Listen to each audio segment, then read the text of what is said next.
Hello，我哋係超歐，我係阿長啊。話說咧，早排我就成功甩 P 啊，呢個 P 牌唔使要啦。今日咧，我就要同大家分享我學車嘅心酸故事。因為話說小弟咧，唔係1 tick pass， 唔係2 tick pass， 唔係3 tick pass， 唔係4 tick pass， 而係5 tick 先至 pass， 即係考車都考到破產啊！今日甩咗 P， 我先至夠膽同大家講我有車牌呢一樣嘢。所以咧，今次咧我就同大家分享一下考呢5次車辛酸史嚟，同大家去行翻晒咁多次我考試嘅路線，講當初我到底點解會肥，同埋分享一下呢一年 P 牌嘅心路歷程。Let's go！ 我第一次肥同埋第5次 pass 嘅路線就係天光道啦。我考嘅係棍波 van 仔牌，依家咧就同大家行一次呢條路線，同大家講下我當時到底係肥咗啲咩啦。天光道大家聽就聽得多啦，咁以難度嚟講，我覺得天光道唔算特別難，因為其實佢路線其實都算短嘅，要背嘅位唔多，所以其實如果你操多幾次熟啲嘅話咧，我覺得係比較容易 pass 嘅路線嚟嘅。咁通常咧喺呢度咧望完嗰個牌之後咧，跟住就會行啦，然之後就有個姐姐就會喺度指示你行唔行得，跟住咧個考官就叫你行左定係行右，咁呢個通道完全冇車就可以出啦。跟住就係沿住左線轉左之後，一直貼住最左線一直行。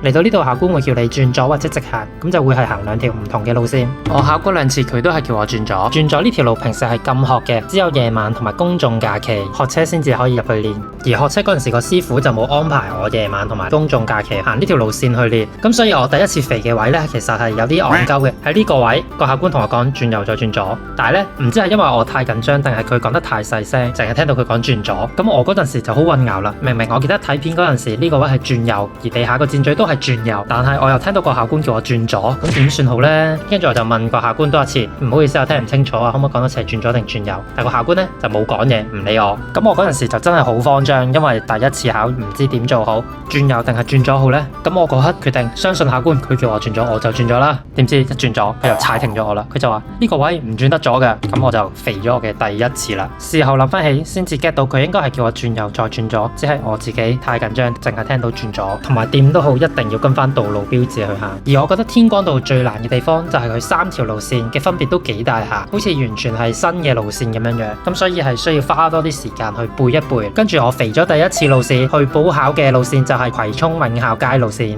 當抽到補考要考呢一條路線嘅時候，本身嗰個師傅就話呢條路線太長，佢抽唔到時間去教我，所以佢就將我 pass 咗俾第2個師傅去教。而嗰個師傅由第1堂開始咧就同我講，你考呢條路線一定肥啊！由第1堂去最尾1堂都同我講一定肥。而轉咗師傅之後，我都發現原來唔同嘅師傅都有唔同嘅教法。例如第一個師傅，當我望個咪錶睇個速度嘅時候，佢就會鬧我話唔使睇個速度啊，你 feel 到我感覺啱嗰陣時轉波咁就 OK 噶啦。但係當我唔望個咪錶速度咁樣轉波，第2個師傅又鬧我，你唔睇住個速度嚟轉波，考試嘅時候一定肥啊。所以呢一次補考我係有好多地方都好唔慣，唔知邊一個先至係正確嘅做法。而呢次肥嘅地方就係肥咗喺離合器控制不當，就喺其中一個斜路紅綠燈開車嘅時候，因為驚架車會留後，所以放嘅粒子嘅時候放多咗少少，一放就即刻死咗火，咁就俾一個細剔。然之後喺翻市場嘅時候要轉一波，慢慢收慢咁樣上去嘅時候，轉一波嘅時候挫一挫，咁就有多個細剔，2個離合器控制不當嘅細剔加埋變一個大剔，咁我就肥咗啦。跟住就係我第3次考嘅忠義街路線。而忠義街路線比較需要留意嘅地方就係袋口位啦，因為唔係條條考車路線都有袋口位嘅。當你停喺袋口位嘅時候就要小心，即使係綠燈你都未必可以行嘅，你都要讓對面嘅車優先行先。當對面冇車嘅時候，你先至可以行，或者箭序燈出現咗嘅時候，先至到你可以行。而我第3次路線肥嘅地方呢，就係呢個位，因為呢個位有好多死車停咗喺度嘅，咁我就打右燈去過死車啦。過下嘅時候，對面有架小巴喺對面線行過嚟，因為本身借咗對面線少少位去過死車，咁所以呢，我就挨翻左少少，讓翻個位俾架小巴行。點知一褪咗少少呢，就即刻俾個考官踩停啦，就話我太貼近死車，所以就肥咗我啦。其實我覺得忠義街算係我咁多條路線入面最容易考嘅一條，但奈何我過死車嘅時候見到有對頭車行過嚟，唔小心貼咗啲死車，咁就肥咗。跟住我第4次考嘅就係白雲街路線啦。本身我係順利咁樣行完成條路線，覺得自己會合格啦。但去到收成績嗰下，唔知點解又肥咗喎。佢就肥咗我轉換行車線時未有查看交通情況，同埋未能選用適當波段。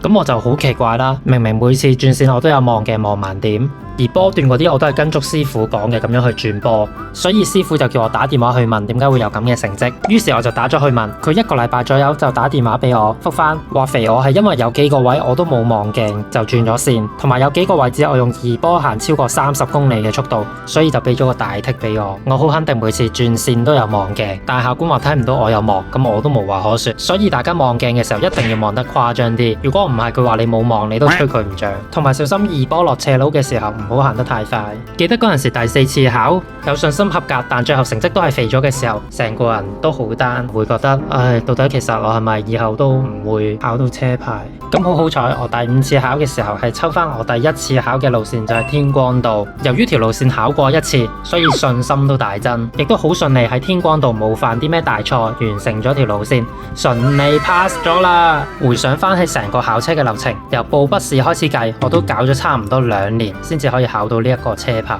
而暫時身邊認識嘅人，亦都冇聽到有人肥佬嘅次數多過我，所以講點樣考車失敗，我都應該算係比較有說服力嘅一個人啦。相信最多人問嘅一條問題會係到底考車考自動波好定係棍波好呢？所謂棍波樂趣多，如果你係中意揸車又唔驚考試肥佬嘅，咁當然係考棍波啦。反正你遲早都一定會考到個棍波牌嚟玩車。但係如果你係好驚肥佬，同埋覺得有棍冇棍都冇咩所謂嘅話，咁就建議考自動波就得啦。因為喺香港買棍波車仲麻煩過買自動波車。如果你唔係專登玩車或者要揸啲揾食車嘅話，其實都冇咩機會俾你揸到棍波車，所以考自動波就夠。如果大家有任何關於考車或者補考嘅事想問，都歡迎喺下面留言嗰度問我。如果反應熱烈嘅話，我會拍多條 Q&A 嘅片去解答大家嘅疑難啦。我哋下條片再見，拜拜。埋藏在野心的聲線，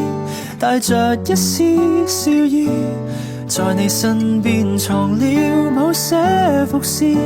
故事這處開展，為你當神秘化身的天使駐守身